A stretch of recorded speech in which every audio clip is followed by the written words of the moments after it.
Welcome back in here to Live Now from Fox. I am Andy Mack. Some disturbing details and new allegations against Republican Congressman Tony Gonzalez, but the lawmaker says he has no plans to step down. And this comes over reports of an alleged affair with a former staffer who later died after she set herself on fire. This, a post from the New York Post talking about more Republicans calling for the Representative Tony Gonzalez to step down, some of whom got campaign donations from him. So 5 fellow House Republicans called for him to resign. Also on the ground there on Capitol Hill talking about all of this reporting in terms of some of these very, very serious allegations regarding Tony Gonzalez. You can see from Juliegrace Brufke saying recently obtained texts show Tony Gonzalez made explicit sexual requests to late-night staffer who repeatedly pushed back. Let's be joined right now by Congressional reporter, host of Sources Say podcast, Juliegrace Brufke. Thank you so much for joining us here on Live Now from Fox. And these are very serious allegations. What are we hearing from lawmakers and Tony Gonzalez himself? Now, Tony Gonzalez has completely kind of denied all of this. He's pushed back on calls for resignation just a couple days ago now. I've spoken to his former staffer's husband who sent me those text messages late Sunday evening. Obviously, a lot of members of Congress, after seeing kind of what emerged there, have felt that he pressured her into a relationship, that it's an abuse of power, and that he should either step down or not seek re-election. And there's kind of been a growing call for that. Now, that being said, I've talked to some other lawmakers that feel like the margins are very tight, and they kind of assume that he'll lose his primary next week. So that's something that we're all keeping an eye on. And let's just get into some of these allegations because they are very serious. And then this staffer later died after setting herself on fire, self-immolation. And I want to put up some of these posts here that you obtained from him. Can you get into some of these details? Because like you mentioned, they are serious. But what else can you tell about this reporting about their relationship? So, I mean, I've spoken with one of her former coworkers that sat near her at work every day that she confided in, who said that her mental health really kind of started to spiral after the congressman kind of stopped speaking to her after the affair ended there.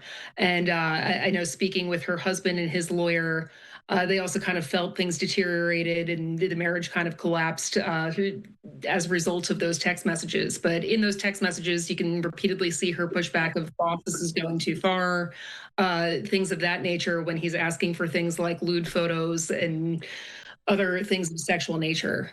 What are we hearing from GOP leadership? You alluded to the fact that these are tight margins right now. Earlier in the week, Speaker Johnson saying he's going to have a conversation with Gonzalez. Has that happened? What proceeds next? Now, Speaker Johnson has said we kind of need to see all the facts and let ethics kind of play out there. The Ethics Committee hasn't received the OCC report yet. They can't receive that until after the primary takes place. So I guess we'll ultimately kind of see what comes of that report. But sometimes those ethics investigations can take years. So, I mean, right now, looking at the polling, it looks like Congressman Gonzalez in his primary is behind in the polls. So the odds of him winning that, or if the numbers are right, are looking grim for him there. But we'll have to see what happens next week. Yeah, that is so very true. And obviously, as you mentioned, the House Ethics Committee and previous incidents are out there. But the Representative Nancy Mace, one of the Republicans calling him for potentially resign, also introduced a resolution to force the Ethics Committee to publicly release reports, records of allegations of sexual harassment against members of Congress. Could that be a way that they force Tony Gonzalez's hand in any way?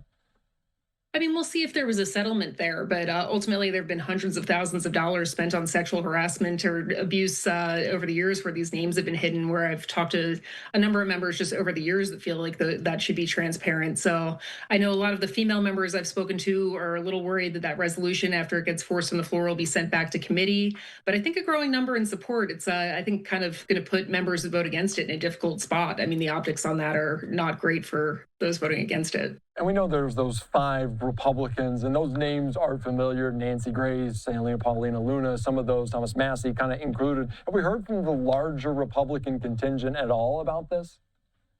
No, I know I've spoken with a couple members that feel like they should see the ethics process play out with Gonzalez, and they've got some reservations on the precedent it sends there. But I know I've talked to a number of people, too, that feel like it is kind of the right vote there. And I spoke with them on backgrounds. They're still kind of weighing their votes there, but definitely be checking into that more as the week goes on. Yeah, this is a big story. Juliegrace Brufke, thank you so much for joining us. We're going to have to transition. We see something happen in Chappaqua. I appreciate your time. Thanks so much.